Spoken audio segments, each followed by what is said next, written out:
pour vous dire bonsoir et vous remercier de vous être inscrit à cet atelier pour découvrir ce que Philippe Bancon, qui est chef d'établissement ici présent du collège Saint-Vincent d'Andaille, des Pyrénées-Atlantiques, nous a partagé sur franchir les portes, prendre le temps de découvrir des espaces scolaires. Donc très rapidement, cet établissement se penche sur une vraie proposition d'éducation intégrale en lien avec Laudato Si. Il mène, entre autres choses, une vraie réflexion autour des espaces scolaires en dehors de l'établissement. Une école située dans son environnement où la classe n'est plus le seul lieu d'apprentissage. Et donc, nous découvrirons, en guise d'illustration, ce qu'il appelle vélo-école comme moyen de s'approprier une culture écologique, économique et salutaire. Donc, pour les questions, on n'est pas très nombreux, vous pourrez lever la main ou parler dans le chat qui est sur le côté. Et puis, on aura un temps de réflexion ensuite après, auquel M. Bancon pourra répondre. Donc, dans un premier temps, Philippe Bancon, alors évidemment, on vous remercie de nous accorder ce temps en venant témoigner ce soir. Est-ce que vous pouvez nous dire en quelques mots qui vous êtes et sur quelles inspirations vous fondez votre conception de l'école et de l'éducation? Bonsoir à tous. Oui, je suis avec plaisir avec vous. Alors, moi, je suis chef d'établissement en Andaille depuis 8 ans et j'ai alterné dans mon parcours professionnel, en fait, le monde scolaire. J'ai été 2 fois chef d'établissement et le monde de l'éducation populaire. J'ai travaillé chez Scout et Guide de France pendant 2 mandats. J'ai travaillé aussi dans un CFA au début. Donc, j'ai alterné, en fait, le monde de l'éducation non formelle avec le monde de l'éducation formelle. Voilà. Ce qui me permet d'enrichir, enfin, de réfléchir en tout cas de manière aussi un petit peu décalée au quotidien dans le monde de l'école. Et donc, la question de l'autonomie, la question de la place des familles, il y a beaucoup de questions, la question du dehors, donc de l'espace, de la nature et puis du dehors, sont des choses qui, de fait, m'interpellent aussi par rapport à mon parcours professionnel. D'accord. Alors, vous inscrivez vos projets dans votre environnement spécifique. Aussi, est-ce que vous pourriez, avant d'aller plus loin, nous présenter les particuliers de cet environnement? Alors, c'est comment Andaille? Parce que, voilà, Andaille. Alors, je peux vous faire rêver. On a une section surf. Vous avez vu les images. On fait du vélo à bord de la plage. Voilà. Tout ça, c'est vrai. Hein, c'est pas faux. Voilà. On a une section surf. On a des profs qui vont surfer entre midi et deux et qui font court les cheveux mouillés l'après-midi. Voilà. Et pas que des profs de 25 ans. Particularité très forte. Donc, on a un établissement frontalier. L'agglomération ici, vraiment, avec Irun et Fontarabie, ce qui veut dire qu'on a plus de 60% d'hispanophones. Mais on a aussi pratiquement 60% de francophones parce qu'il y en a 20% qui sont vraiment, vraiment bilingues franco-espagnols. On a une filière bilingue basque. Voilà, donc, en fait, il y a 3 cultures très fortes, français, espagnol, basque. Et on a entre 15 et 18 nationalités d'Amérique du Sud, d'Afrique du Nord, d'Afrique noire, d'Europe de l'Est. Pas en très grand nombre en termes de chaque population, mais une vraie diversité. Voilà, un établissement donc, qui est très riche, qui est assez original. Ça se passe plutôt bien, cette cohabitation, et on travaille dessus, interculturelle. On a la particularité d'être dans un espace, dans un environnement extérieur assez génial, puisqu'effectivement, on est à 50 mètres de la baie de Chingundi, qui est donc la baie d'Assoa, qui se sort sur la mer. On est à 10 minutes en vélo donc à la plage. On a la montagne qui est au pied de la montagne, au début des Pyrénées. Voilà. Par contre, l'établissement, c'est 4 murs. On rentre par la rue de la Libération, on sort par la rue des Évadés. Voilà, c'est pour dire que c'est vraiment une configuration urbaine, paradoxalement. Oui. Ok. Et du coup, à ce sujet, vous nous avez dit que donc, chez vous, la classe n'est plus le seul lieu d'apprentissage.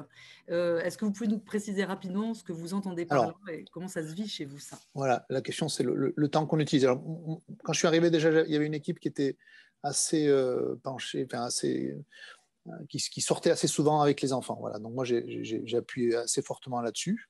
Donc, il y a des choses qui sont instituées. Voilà, notre journée d'intégration, c'est une marche de rentrée en extérieur, soit en montagne, soit au bord de la mer.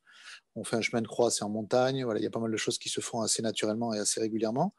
Et je pousse et on travaille parce qu'il y a pas mal d'enseignants qui sont quand même très motivés pour ça, à ce que le maximum d'activités puisse se faire à l'extérieur. C'est encore pour moi le début, hein, parce que même s'il y a des belles choses, il y a des enseignants qui font des jeux de piste en langue. On a initié pas mal de choses autour de l'introspection, et donc on a de l'initiation à la méditation. Et l'enseignante va, pendant toute cette année, là, est allée sur le bord de la baie de Chingundi faire la méditation avec les élèves. c'est quand même un luxe assez important pour nous en tout cas. Voilà, puis il y a des sorties scolaires sur Anda, il n'y a pas énormément de choses, mais on essaye quand même de promouvoir au maximum les sorties, les projets, et je voudrais justement les développer, d'où l'idée de s'appuyer sur un vélo école, voilà, parce que pour moi, la conviction profonde, et ça c'est vraiment issu du scoutisme, c'est que la salle de classe, le collège, devrait être conçu plutôt comme un camp de base, un camp d'entraînement, un camp en tout cas un espace où on se prépare. Or, aujourd'hui, quand on passe trop de temps entre les murs, on donne vraiment l'impression aux enfants d'être constamment dans l'entraînement, mais jamais vivre de match, quoi. Un peu comme si un club ne proposait jamais de match, ce qui est arrivé d'ailleurs cette année avec le confinement. On a vu pas mal de clubs sportifs être désertés à cause de ça, parce que les enfants, ils sont là aussi pour vivre la réalité. Et je pense que dès qu'on est en extérieur, dès qu'on fait des projets, on se raccroche à la vraie vie. Et du coup, en termes de motivation, et c'est apparu très fortement et très vite dans le nuage de mots tout à l'heure, mais aussi au niveau du sens, mais aussi au niveau de la relation éducative. Voilà, on sort du face-à-face, parce que quand on est à l'extérieur, en général, les enseignants, ils ne sont pas en face, ils sont à côté. Et du coup, ça, de suite, ça modifie des choses dans la relation éducative. Ok. Donc merci pour cet éclairage un petit peu d'introduction. Et alors en effet, là, on a voulu vraiment faire un zoom sur ce projet que vous avez mené, que vous avez appelé le vélo école, au service de l'éducation intégrale, comme moyen, et on avait beaucoup aimé ces trois mots, comme moyen de s'approprier une culture écologique, économique et salutaire. Et donc ça, c'est vrai qu'on aime. Bah voilà, si vous pouvez nous raconter un peu, et on Alors, va vous donner quelques photos aussi. en fait, c'est un projet, j'ai presque envie de dire un peu colonisateur, c'est-à-dire un peu comme quand il y a des arbres qui colonisent ou des plantes qui sont premières pour ensuite amener d'autres choses. Puisqu'en fait, on s'est appuyé sur une association locale, voilà, qui est une recyclerie qui s'est transformée assez vite en atelier vélo, avec quelqu'un qui a été formé pour le vélo école. Et on a monté donc un projet pour les cinquièmes d'abord, et maintenant c'est pour les CM1 et les cinquièmes, d'une formation en vélo école. Donc ils ont 2 fois 2 heures en techno, pris sur les heures de techno, où ils font un diagnostic de leur vélo, ils apprennent à reconnaître les différents éléments du vélo. Et ensuite, ils ont sur les cours de PS pendant 6 semaines, donc 3 heures par semaine, des cours de vélo école, pour apprendre à maîtriser leur vélo, d'abord au niveau du collège, ensuite ils sortent du collège et ils finissent le cycle par des sorties, en tout cas par une expérimentation en sortie. Alors d'abord, rien que ça déjà, c'est très très intéressant, puisque on l'a entendu dans la vidéo, l'enseignante qui pilote ça l'a dit, hein. Il y en a qui viennent de loin, hein, puisqu'ils ne sont jamais montés sur un vélo. Mais le retour est très positif pour tout le monde en fait, parce que on a le retour des parents qui prennent confiance du coup dans la capacité de leur enfant à faire du vélo, donc ils sortent plus avec eux. Et puis voilà, globalement, les enfants, les enseignants sur ce cycle-là sont tous à chaque fois ravis. Il y a vraiment quelque chose de très positif. Et après, on s'appuie là-dessus. On s'appuie là-dessus d'abord pour les sorties. L'idée, c'est vraiment d'être autonome pour les sorties sur Hendaye et sur Irun et Fontarabie. Ça reste à développer, parce qu'on a des potentialités qu'on n'a pas encore qu'on n'a pas vraiment utilisées. Voilà, Katisha l'a dit, l'enseignante. Plus que l'idée, on l'a déjà largement expérimenté, mais on voudrait le développer davantage, hein, qu'à partir donc de la cinquième, en tout cas dès qu'ils sont tous formés, toutes les sorties puissent se faire en vélo. Donc il y a déjà des choses qui se font. Là, ce que vous avez vu, les images de la vidéo, c'est la section sauvetage côtier, qui a lieu 1 fois par semaine et qui nécessite d'aller sur la plage. Et donc, si on prend le bus, ça va nous coûter très cher et on perd du temps. Donc, ils y vont en vélo, ils reviennent en vélo. Voilà, ça c'est vraiment l'utilisation aujourd'hui la plus récurrente. Mais on va au centre social, on va voir une pièce de théâtre au centre culturel. Il y a plein de choses qui se font à pied aussi. Voilà. En SVT, l'enseignante aime bien aller sur le bord de la plage voir la laisse de mer et faire du travail. Donc c'est pareil, on peut prendre le vélo. Voilà, donc ça c'est vraiment du coup un outil. Et c'est vrai que honnêtement, pour l'avoir expérimenté, vous prenez des enfants, vous mettez dans un bus, vous les sortez du bus pour aller voir une pièce ou pour faire n'importe quoi, c'est pas la même chose que si vous arrivez en vélo. Vous n'avez pas la même ambiance, vous n'avez pas la même qualité relationnelle, vous n'avez pas la même, voilà. Donc il y a déjà quelque chose qui se passe qui est positif, en plus de tout ce qui a été dit par Katisha en termes d'autonomie, de santé, des questions écologiques. Voilà. Donc c'est sûr qu'on a envie de promouvoir ça. Donc là, on va développer par exemple dans la relation aux parents une bourse au vélo dans une semaine. On incite les parents, on va voir si ça prend. Pour l'instant, on en a quelques-uns qui se sont décidés pour organiser des vélobus au niveau de l'école primaire et du collège. Et puis plus loin, on veut s'en servir aussi, on veut se servir de ce projet-là pour. Il a déjà servi pour les éco-ambassadeurs, puisque l'année dernière, les éco-ambassadeurs, avant le confinement, ont repéré avec justement l'association Recyclarté avec qui on travaille, tous les endroits, entre midi et deux, ils faisaient des virées avec le responsable de l'association pour aller repérer tous les endroits dangereux sur Hendaye pour faire un rapport à la mairie sur les endroits qu'il fallait travailler au niveau de la sécurité des vélos. Donc ça, c'est les éco-ambassadeurs qui ont fait ça. On voudrait aller plus loin parce qu'on a donc une douzaine de responsabilités que les enfants peuvent prendre sur la base du volontariat de la 6e à la 3e. Donc, ils peuvent être jardiniers, journalistes, responsables techniques, voilà, un certain nombre de responsabilités qu'on leur confie. Et on voudrait en développer deux, une autour des mécaniciens et autour de pilotes, pour pouvoir faire les sorties à partir de la 4e avec un seul adulte, pour avoir, en ayant 2 élèves par classe qui soient formés à être pilotes, donc être devant la classe pour piloter, et un mécanicien ou 2 mécaniciens pour les pannes. Donc l'idée de s'appuyer aussi là-dessus pour à la fois simplifier les sorties et à la fois responsabiliser les enfants. Et l'année prochaine, puisqu'on est en train de réhabiliter certains de nos locaux, l'atelier de maintenance va devenir un atelier de maintenance et atelier vélo, et même repair café, pour que les enfants puissent réparer leur vélo, mais aussi pour permettre aux parents, le soir et le week-end, de venir utiliser l'atelier vélo pour leurs propres besoins. Voilà. Donc on se sert de ce projet-là pour développer un certain nombre, en tout cas pour nourrir un certain nombre d'autres projets dans l'établissement. Voilà. Est-ce que j'oublie des choses déjà dans un premier temps? C'est pas mal. Non, mais il y a peut-être une question, la directe de Nadia, c'est ça? Oui, bonjour Philippe. Moi, j'ai une question par rapport à l'encadrement. Tu as parlé tout à l'heure de mettre en place des élèves, de former les élèves pour qu'ils aillent devant et derrière. Mais en attendant, tu fais comment? Un prof, voilà, tu nommes le prof de SVT qui s'en va, il faut quelqu'un d'autre, un personnel. C'est ça. Pour l'instant, il faut 2 personnes. Un devant et derrière, tu fais? Oui, un devant derrière. Alors, on a la chance, il faut le dire, on a de la chance parce qu'on a sur toute la côte basque, en fait, les pistes cyclables sont des pistes cyclables de tourisme, donc on les a sur le bord de l'eau. Mais nous, à Hendaye, c'est pas mal, ça dessert pratiquement tout. Alors, autant le centre-ville est pourri, c'est-à-dire qu'on ne peut pas prendre le vélo dans certaines rues, mais c'est vrai que c'est assez facile et très vite, vous l'avez vu sur la vidéo, hein, ils sont sur une piste cyclable. Donc ça, c'est sûr que pour nous, ça c'est confortable. Mais ce qui est intéressant, c'est que il y a vraiment maintenant des formations pour ces vélos-écoles. Hein, donc l'animateur de Recyclarté est formé, mais les enseignants aujourd'hui, je pense qu'ils veulent d'abord suivre. J'ai 2 enseignants de PS qui veulent suivre cette formation de vélo-école pour se sentir capable de le faire. Et on l'a testé avec plein d'autres profs qui ne sont pas du tout de profs de PS pour les sorties.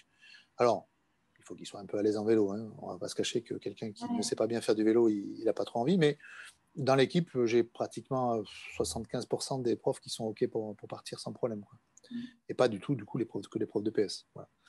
Mais ça nécessite effectivement un petit peu Enfin, la question centrale, je pense, c'est moins l'encadrement presque que les pistes cyclables et que l'aménagement de la ville pour le côté cyclable. Mais du coup, on participe aussi aujourd'hui, parce que ça fait 4 ans qu'on a lancé le projet, dans la ville pour promouvoir le vélo, et on est repéré comme étant un espace d'expérimentation avec une expertise sur le vélo, et du coup ils nous posent des questions pour savoir où est-ce qu'il faut des pistes cyclables, des choses comme ça dans l'entour du collège. Donc on a fait même une marche intéressante dans la relation avec la mairie là-dessus. Et du coup, quand tu parles des formations, c'est quoi les organismes? Alors, je ne sais pas trop parce que c'est pour l'instant Recyclarté, lui, il a fait une formation assez lourde pour être formateur. Et là, on est en train ça devrait aboutir l'année prochaine. Il y a 2 profs de PS qui sont en lien avec Forméris pour justement développer une formation et aller chercher une formation à l'extérieur de Forméris, on va dire, hein, sur un secteur qui n'est pas le secteur de l'éducation, mais justement pour pouvoir former Parce que les ateliers vélo, ça existe partout en France, ça se développe beaucoup. Hein. Il y en a à Bayonne, à Tchirindola, il y en a à Tarnos, alors pour ceux qui connaissent chez nous. Là. Voilà. Mais du coup, c'est des choses qu'il faut importer du monde associatif dans le monde de l'éducation. Mais Formery avait l'air, en tout cas la nana qu'on a rencontrée, avait l'air très, très intéressée pour ça. Okay, merci. Oui, il y avait Frédéric qui voulait poser une question aussi. Ou alors Frédéric, il y a le micro qui est bloqué. Son micro ou qui n'avait pas vu qu'il avait mis une main. Non. Tout est bloqué, au secours, Frédéric.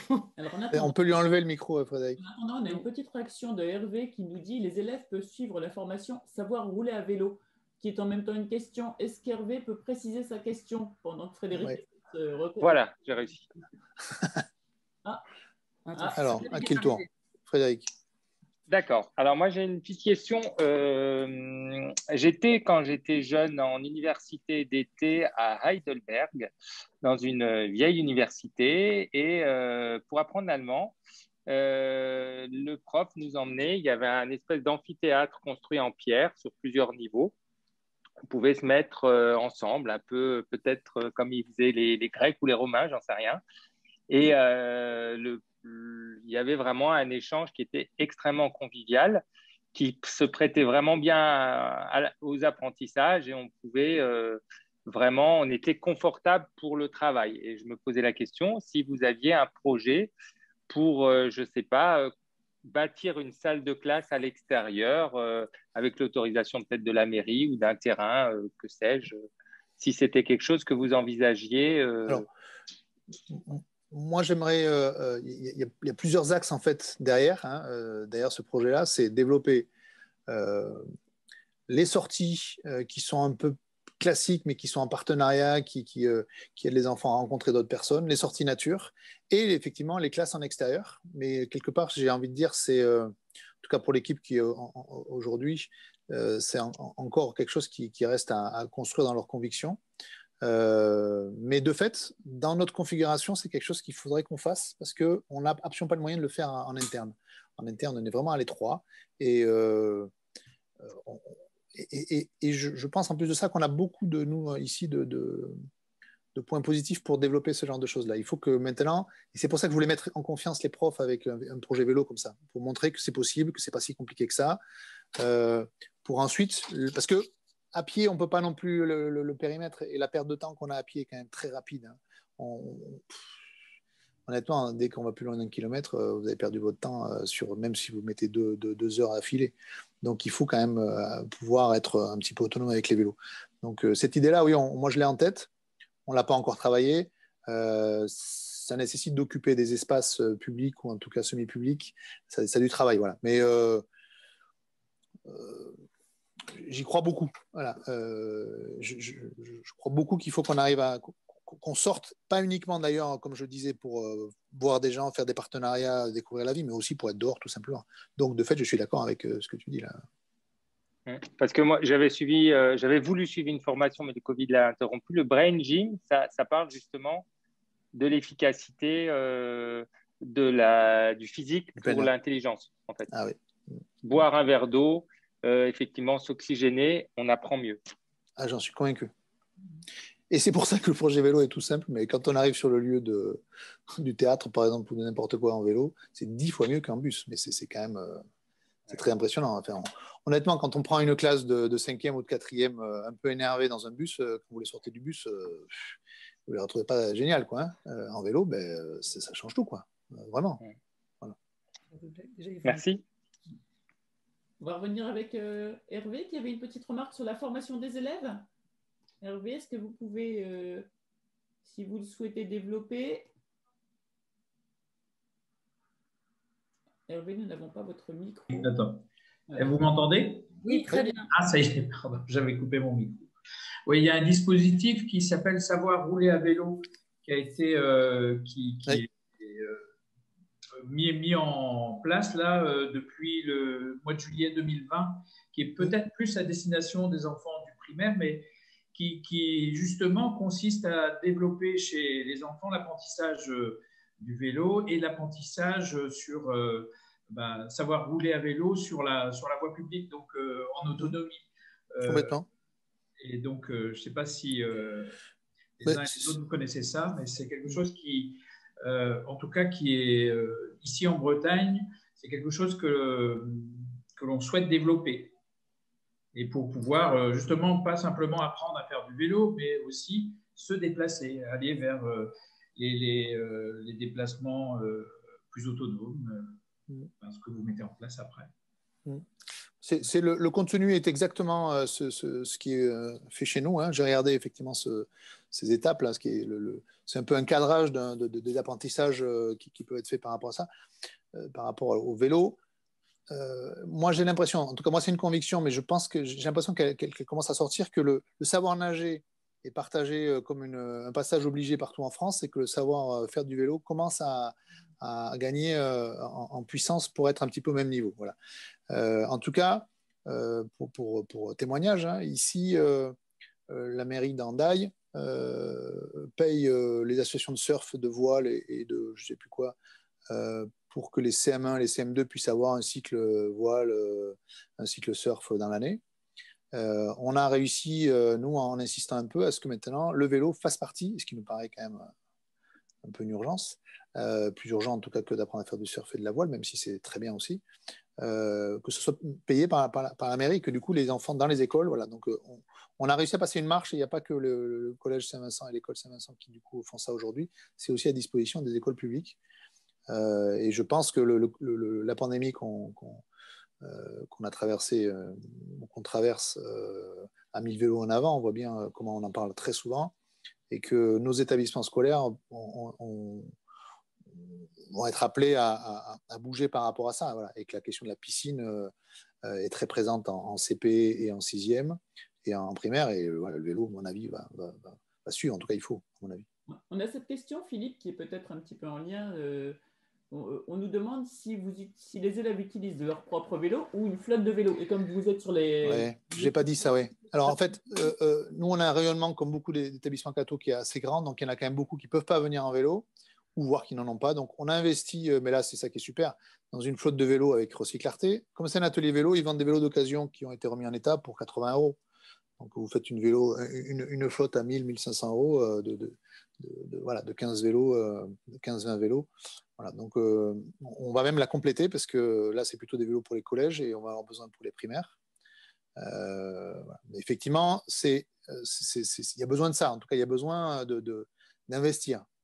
Après, ça ne suffit pas pour motiver les enfants à venir en vélo tous les jours. On a fait ça les collèges, donc ça fait maintenant 3-4 ans, je ne sais plus, que les élèves sont formés en vélo-école en 5e. On est toujours, on a multiplié par 1,5 si on est passé de 4 à 6 vélos dans le rack à vélo quand on sort du cycle vélo, donc c'est ridicule.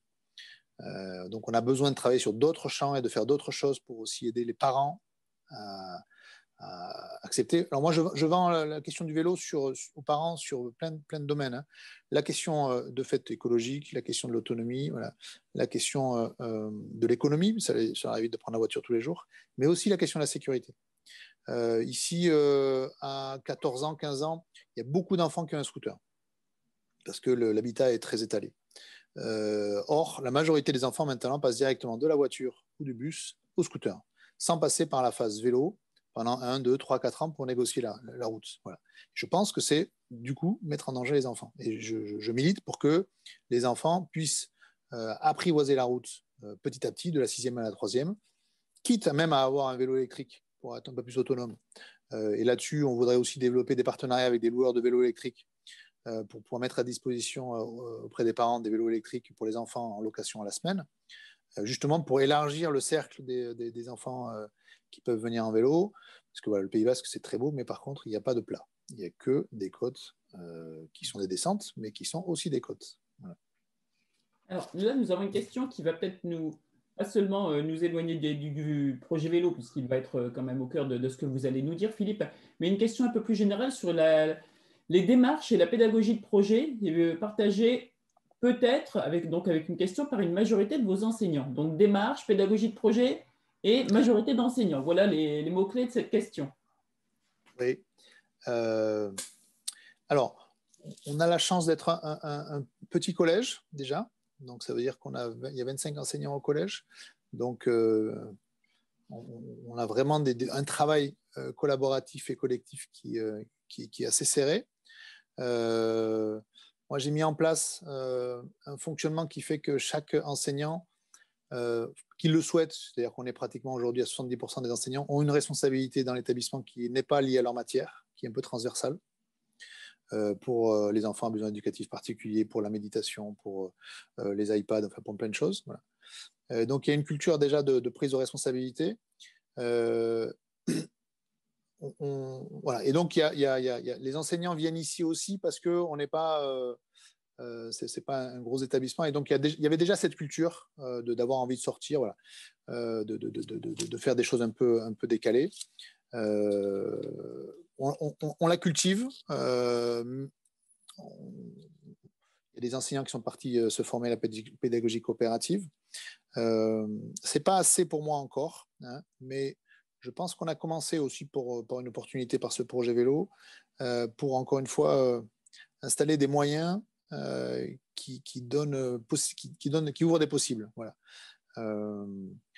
Parce que de fait, sinon, très vite, les projets, on se freine sur la question du temps, sur la question des moyens, et qui, pour moi, sont trop frustrants. Il faut qu'on arrive à dépasser ça. Donc, c'est vrai que aujourd'hui, avec ce projet-là, maintenant, on peut se permettre vraiment beaucoup plus de liberté dans la réflexion.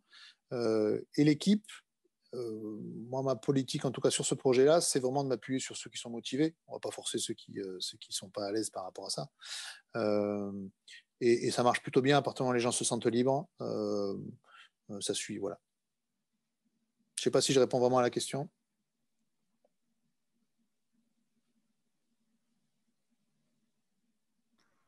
Pardon, Madame Marguerin, excusez-moi à la technique. Donc, c'est essentiel que ce que vous précisez là, Philippe, puisque vous avez évoqué tout à l'heure l'autonomie des élèves. Maintenant, vous évoquez, alors peut-être pas l'autonomie, mais la libre participation des enseignants et également l'engagement libre des familles. Est-ce que vous pouvez prendre un petit temps sur ces aspects qui sont vraiment essentiels dans votre fonctionnement et dans votre projet? Alors,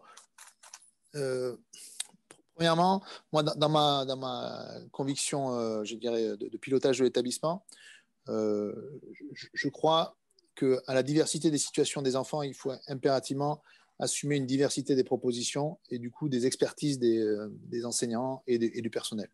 Du coup, j'essaye de faire en sorte qu'à chaque fois qu'un enseignant montre un intérêt pour un domaine, il puisse pousser son expertise, aller se former, développer, avoir les moyens de travailler sur ce terrain-là, et qu'on puisse former l'équipe un minimum sur une culture commune. Donc c'est vrai de la question numérique, c'est vrai de la question des gestes mentaux. On propose 1 heure par semaine au 6e, au 5e, au 4e sur l'introspection cognitive avec les gestes mentaux, sur les émotions, c'est pareil, sur la méditation. On a une UPE2A donc pour les enfants qui sont allophones. Donc on a un certain nombre de dispositifs, à chaque fois portés par 1 ou 2 personnes. Je pourrais développer ça, il y en a suffisamment pour qu'il y ait pratiquement une vingtaine d'adultes, enseignants et personnels OGEC qui soient porteurs d'un projet de cette nature-là, c'est-à-dire d'un truc qui soit pas un projet sur une courte durée, mais quelque chose qui s'installe comme un élément du projet de l'établissement. Ce qui fait qu'on petit à petit, on a une équipe qui, pour bon nombre des enseignants et du personnel, est capable de porter le collectif en dehors de sa mission propre ou de sa matière propre. Donc ça, c'est quelque chose qui est important. Et du coup, là, ça permet d'associer la question de l'autonomie, c'est-à-dire du centre d'intérêt, les choses qui les motivent personnellement, et aussi de la responsabilisation. Donc, ils sont libres de rentrer dans le projet, de porter un projet, mais en même temps, ils sont responsables de le porter pour l'établissement, pour dépasser, voilà, de ne pas être uniquement à faire ça dans leur classe. Donc, c'est vraiment une articulation importante pour moi. La liberté, mais la responsabilité, mais aussi l'engagement, c'est-à-dire que quelque part, il y en a assez peu qui ne s'engagent pas, et s'ils ne s'engagent pas, c'est vraiment parce qu'ils ont eu soit des problèmes de santé, soit c'est conjoncturel dans leur situation, mais c'est un peu un passage obligé sinon dans l'équipe. Et comme on n'est pas très nombreux, ça permet justement, paradoxalement, de ne pas pouvoir se cacher par rapport à ça. Et les programmes, Philippe, nous demande Jean. Oui. Je parle de fait de tout ce qui est autour de la classe. Pour l'instant, tout ce qui est dans les programmes, j'ai pas de difficulté, on n'a pas de difficulté avec ça. Après, en plus de ça, j'ai l'impression, moi en tout cas, toutes les inspections qu'on a eues récemment, les inspecteurs sont de plus en plus à la fois ouverts en tout cas ici, hein, je ne sais pas partout ailleurs, mais en tout cas chez nous, intéressés par toutes les propositions que je vous décris rapidement là. On accueille soit favorable, soit très favorable par les inspecteurs. Et aujourd'hui, dans l'équipe, c'est plutôt les enseignants qui sont les plus innovants dans leur pratique, qui en fait sont plutôt bien notés par les inspecteurs. Donc je suis à l'aise sur la question des programmes, et eux de plus en plus. Voilà. Donc c'est de moins en moins, il me semble, hein, une difficulté. On peut tomber hein, parce qu'en fait, qui dit programme dit inspecteur, parce que c'est ça la question. Faut être clair. Okay. Je ne sais pas si c'est comme ça chez vous. Hein. Nous, on est coincés dans un coin après. Hein. C'est un tout petit coin de France, on ne nous voit pas, on est cachés. Donc ça va bien. Non, mais c'est récurrent cette question des programmes. Et en fait, on a une chance dans l'enseignement catholique, c'est d'avoir une très, très grande liberté pour les mettre en œuvre et qu'on n'ose pas toujours utiliser. Et donc, je pense que c'est des expériences comme les vôtres qui donnent cette liberté. Il faut y aller. Il y a vraiment des choses à inventer. Et moi, dans les expériences qu'on vit, il y a très, très peu de retours négatifs des inspecteurs, du public, qui, au contraire, peut-être parfois aimeraient bien venir nous piquer 2-3 idées. Ça, je crois que c'est une vraie... C'est un point ici, par exemple... Dans le premier degré, l'inspectrice d'éducation nationale a fait une réunion avec toutes les écoles publiques d'Andaï, avec Martine, la directrice de l'école catholique, et c'est elle qui a présenté ce qu'elle faisait sur les langues au niveau des parents, et qui va servir à toutes les écoles publiques et qui va être financée par la mairie. Donc en fait, quand on sort un peu du cadre et qu'on joue vraiment le collectif même en dehors d'enseignement catholique, on a quelque part une soft power qui peut être assez puissante, parce que de fait, on a une liberté que les gens ouverts dans l'éducation nationale voient ça un peu des fois comme un peu avec envie, quoi, hein, parce que voilà. Après, il faut tomber sur des gens intelligents, oui. Mais il y en a quand même pas mal. Oui. Ça rassure. Peut-être, Madame Marguerin, une autre question en attendant. Je ne sais pas si c'est une question ou si c'est plutôt un partage de Sandrine qui revient sur la question. Alors, non, c'est pas Sandrine, c'est Isabelle. C'est Isabelle sur la question du rythme, de l'espace-temps. Donc, si Isabelle veut bien nous en dire quelques mots pour savoir si elle veut partager une expérience ou poser une question. Voilà, Isabelle. Donc, en fait, je ne suis pas par définition enseignante. Je m'occupe de l'immobilier dans le diocèse où je travaille là pour l'enseignement catholique. Et je participe en fait à vos temps pour mieux comprendre la définition des espaces de ce que doit être l'école et le scolaire de demain, en fonction des problématiques que j'entends et des avancées. En tout cas, ce que j'ai entendu de toutes ces interventions, ce à quoi ça m'a fait penser, vous savez, ce sont les fameuses songlines des tribus aborigènes d'Australie qui, de tout temps, vous savez, traversaient les territoires en chantant. Et le chant, en fait, n'était que la méthode pour ne pas se perdre et survivre. C'est-à-dire qu'ils apprenaient des anciens comment se repérer sur le territoire pour survivre. Et la chanson leur disait qu'il fallait aller jusqu'à tel arbre, compter tant de pas, prendre de cailloux. Et donc, s'ils ne mémorisaient pas la chanson, ils mouraient.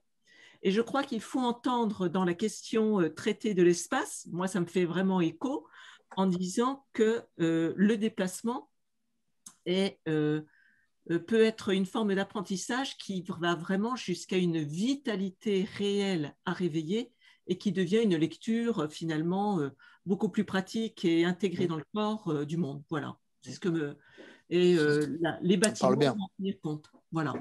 Oui.